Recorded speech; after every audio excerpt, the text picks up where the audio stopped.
on va passer en revue les 7 principes de la résilience qui ont été illustrés ici sur base des apprentissages spontanés que vous avez eus pendant la partie. Alors, le premier principe, c'est le principe d'anticipation et d'adaptation. Ce que vous avez noté, c'est qu'il est important d'anticiper les risques. Pour anticiper les risques, on peut se poser la question, est-ce qu'il vaut mieux viser le court terme ou le long terme? Est-ce que donc une des réponses, c'est penser sur le long terme, même s'il faut agir dans l'immédiat. Et ça, pour ça, ça nécessite de développer une stratégie. On ne peut pas simplement se contenter de chacun penser sa matière en silo, il faut pouvoir développer une stratégie ensemble. Il faut anticiper un maximum et ne jamais rester sur ses acquis. Les actions doivent être adaptées au territoire. Et pour choisir les bonnes actions, c'est important de connaître l'impact des choix qu'on va poser et donc pouvoir les évaluer. C'est important d'investir sur le long terme et ne pas nécessairement penser aux résultats immédiats des actions. La diversité et la redondance, c'est un deuxième principe qui a été un peu moins illustré, mais il y a quand même une table qui a dit mais le danger, c'est de ne dépendre que d'une seule ressource.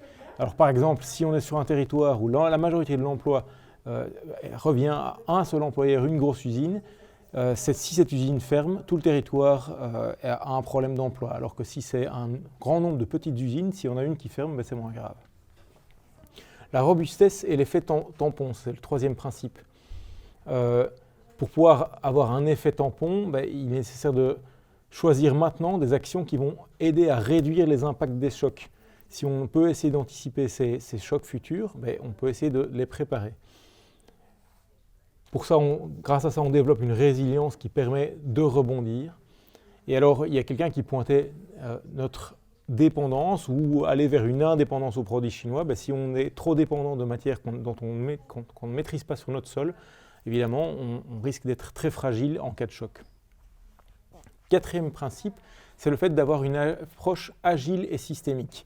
C'est un des principes qui a été le plus illustré aujourd'hui à travers ce jeu. Et la manière dont ça se traduit concrètement, c'est le fait de collaborer pour pallier le manque de compétences. C'est en réunissant nos diverses compétences qu'on peut construire une compétence collective. Penser collectivement hors silo. La collaboration le plus tôt possible en partageant nos informations. On ne maîtrise pas tout. Il faut aller vers les collègues de façon bienveillante et être transversal, collaborer entre services, mais aussi entre échevins, entre citoyens et pouvoir public, entre société civile et pouvoir public. Le fait qu'un choix, dont on pense avoir des impacts sur essentiellement un aspect, une thématique, une branche de notre jauge, n'importe quel choix en fait a plusieurs impacts et donc les impacts sont parfois multiples. Le collège, c'est collégial, donc cette notion d'intelligence collective, de collaboration, être à l'écoute des uns et des autres, rester ouvert, tabler sur la mixité des profils et bien se rappeler que les actions qu'on mène dans un domaine ont des impacts sur d'autres domaines. L'expérimentation et l'apprentissage. Donc un territoire résilient, c'est un territoire qui apprend de ses expériences, de ses erreurs et de ses réussites et qui s'adapte et qui change sa manière de travailler. Alors on doit accepter l'erreur pour ça. On peut tester des choses et accepter qu'on peut se tromper et se remettre en question. Il faut parfois du coup changer son système de valeurs et accepter qu'en fait on s'est trompé et on doit changer et on reconnaît son erreur mais on se réadapte. Et accepter qu'un territoire qui est résilient, c'est un territoire qui va pas à pas et qui apprend au fur et à mesure, qui corrige son action. La mise en capacité et l'auto-organisation, c'est le sixième principe. La mise en capacité et l'auto-organisation, c'est collectivement construire une capacité à répondre ensemble à des difficultés. Et il ne faut pas rester sur ses acquis en termes de pouvoir d'action citoyen.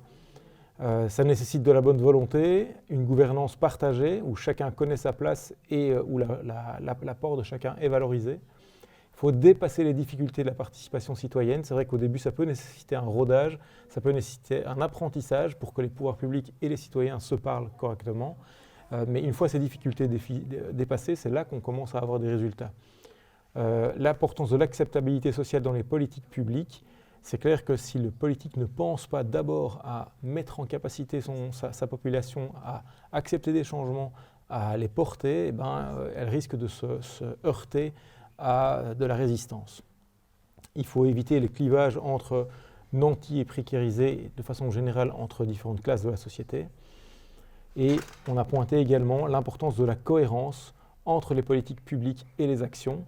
Mais les actions qui sont menées doivent aller vers une stratégie, vers une vision. Le 7e et dernier principe de résilience, c'est la question de l'autonomie et des partenariats. Alors, créer des partenariats, comment est-ce qu'on peut collaborer dans l'urgence?